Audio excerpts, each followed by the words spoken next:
Space, the final frontier. Wait, that can't be right.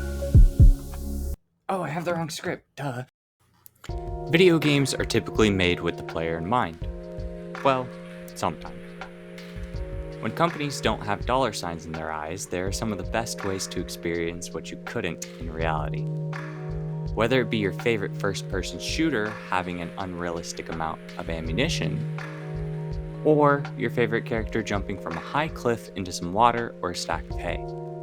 These may be unrealistic and bizarre moments, but luckily for us, these crazy moments from video games are just for our entertainment and can't translate to real life. Well, you shouldn't try. However, sometimes those odd stories can creep their way back into reality. Every year, there's some crazy article about a bizarre moment or a wacky thing that involves some of our most beloved titles or communities. So, I'm here to cover some of the most mind-boggling things that I've come across within gaming this year. One of the most popular gaming events, the Electronic Entertainment Expo, goodness, try saying that 3 times fast, or E3, announced earlier this year that the event would be cancelled because no one bothers to show up anymore. You see, many large companies such as Microsoft, Nintendo, and even Sony announced that they would not be planning to attend the event this year. Thus, with some of the largest names deciding not to show, the event would have difficulties trying to attract attendees. Yet, with not much profit being made for some of these larger companies, it is no surprise that they decided to cancel their appearances at one of the largest gaming expos. While the cancellation of E3 is a sign that the gaming industry is changing, it is also a sign that companies are going to have to be more willing to experiment with new ways to announce their games. Perhaps maybe they could send out carrier pigeons or even use smoke signals. However, while the cancellation of E3 this year is a real blow to the gaming industry, at least on the bright side, it does save companies a lot of money on booth space.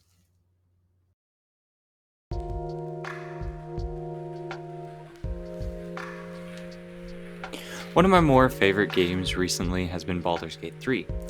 Baldur's Gate 3 is an action-adventure role-playing game developed and published by Larian Studios. It is one of the more popular games this year with some mild controversies. You see, the game uses Dungeons and Dragons elements to simulate a tabletop experience in a video game world. This game has had many upon many articles written about it, yet none of the topics stand out as much as some of the more risque ones. You see, if you don't know, in Baldur's Gate 3, you can travel with a group of companions that over time you will connect with and learn more about their history. If you become close enough with your party members, you'll be allowed to take things to the next level, so to speak. This, of course, has caused many different moments in news and gaming, and while I am typically not one to discuss bedroom experiences and conversation, one of my more favorite moments is the promotional material that they showed before the game released, which can speak for itself.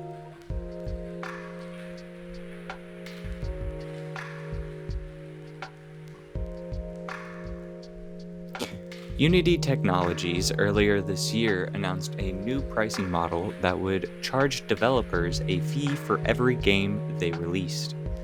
This led to a boycott from many developers, who argued that the new pricing model was unfair and that it would make it more difficult for the smaller indie developers to succeed. The boycott was a historic event. It was the first time that a group of developers had come together to stand up against a greedy corporation. And it was all thanks to Unity's new pricing model, actually, which is crazy that even the most diehard fans could not defend it. So think about it. Unity was already charging developers a subscription fee to use their engine for developers to make games. But now they wanted to charge them even more money for every game that they published or released. It's almost, For instance, it's almost like a robber coming into your house and stealing your TV, and then trying to come back the next day demanding that you pay him rent for the TV that he just stole from you.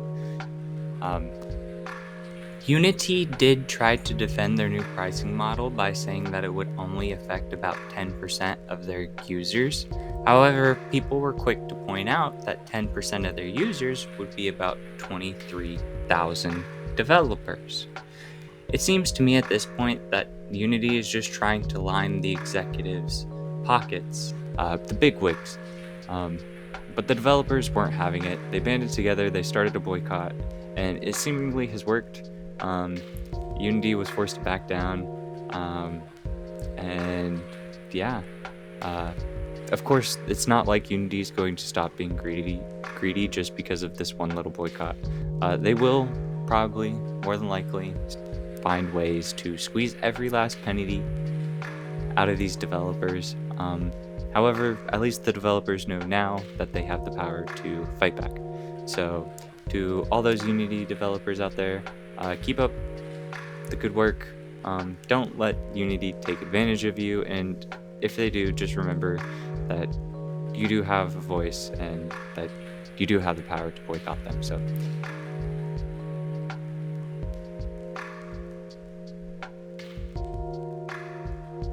Overwatch 2 is a game that many people play on a day-to-day basis, but just like Crazy X, you can't escape its toxic grip. Even though you know it's bad for you, you keep coming back for more. The game is addictive, the characters are likable, and the gameplay is fun, but there's always something lurking beneath the surface waiting to ruin your day. Overwatch 2 is supposed to be the sequel that Overwatch fans have been waiting for years. But when it finally came out last year, it was a huge disappointment. Blizzard this year alone has made a lot of crazy decisions with Overwatch 2. One of the most craziest decisions was to make the game free to play. This was a great way to attract new players, but it also led to a lot of problems. For example, the free to play model meant that Blizzard had to focus on monetizing the game in other ways. This led to the introduction of the Battle Pass system, which many players found to be unfair and predatory. Another crazy decision that Blizzard made was to remove a lot of the content from the original Overwatch 1 game when moving into Overwatch 2. This included features like the ability to earn loot boxes through gameplay and the stat cards that were shown at the end of the match. Blizzard claimed that they removed this content in order to streamline the game, but many players felt like it was just a way for Blizzard to force them to spend money in order to get the full experience. But perhaps the craziest decision that Blizzard made with Overwatch 2 was to delay the game's PvE mode for years. The PvE mode, Player vs. Environment, was supposed to be one of the main selling points of Overwatch 2. But Blizzard decided to delay it in order to focus on the PvP mode, Player vs. Player. And when PvE did indeed come out, many of the features that we were promised were scrapped. This decision left many players feeling frustrated and betrayed. They had been waiting for years to play the PvE mode, and now they had to wait even longer?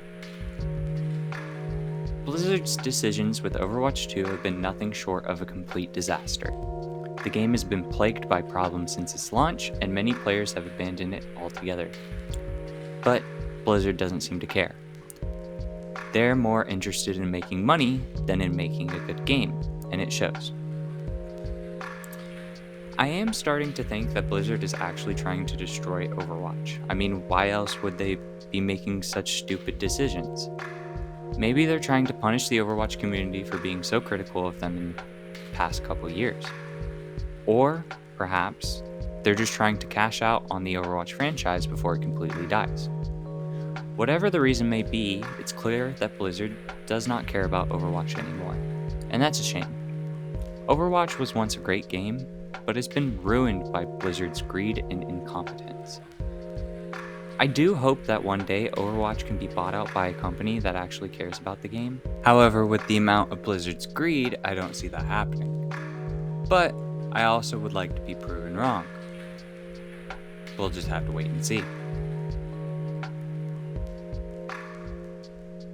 There are so many more gaming articles that were just weird and crazy this year. And while I would like to sit here and cover them in this video, I think I'll save it for another time. So I hope you all do enjoy this. Remember, this video is not to be taken seriously. It was just a fun little project. But if you enjoyed it, please subscribe. I'm looking to do more content like this because I've been enjoying it and having a great time. I'm going to go play some video games, neglect my real life for a little bit, and I urge you all to do the same. Just do remember that there is a little bit of give and take on both ends. And before you get addicted and sitting in your basement for the rest of your life eating Doritos, playing the same game over and over, I do urge you to go touch some grass, at least once today. So, take care. I hope you enjoyed, and I will be seeing you guys around. Bye.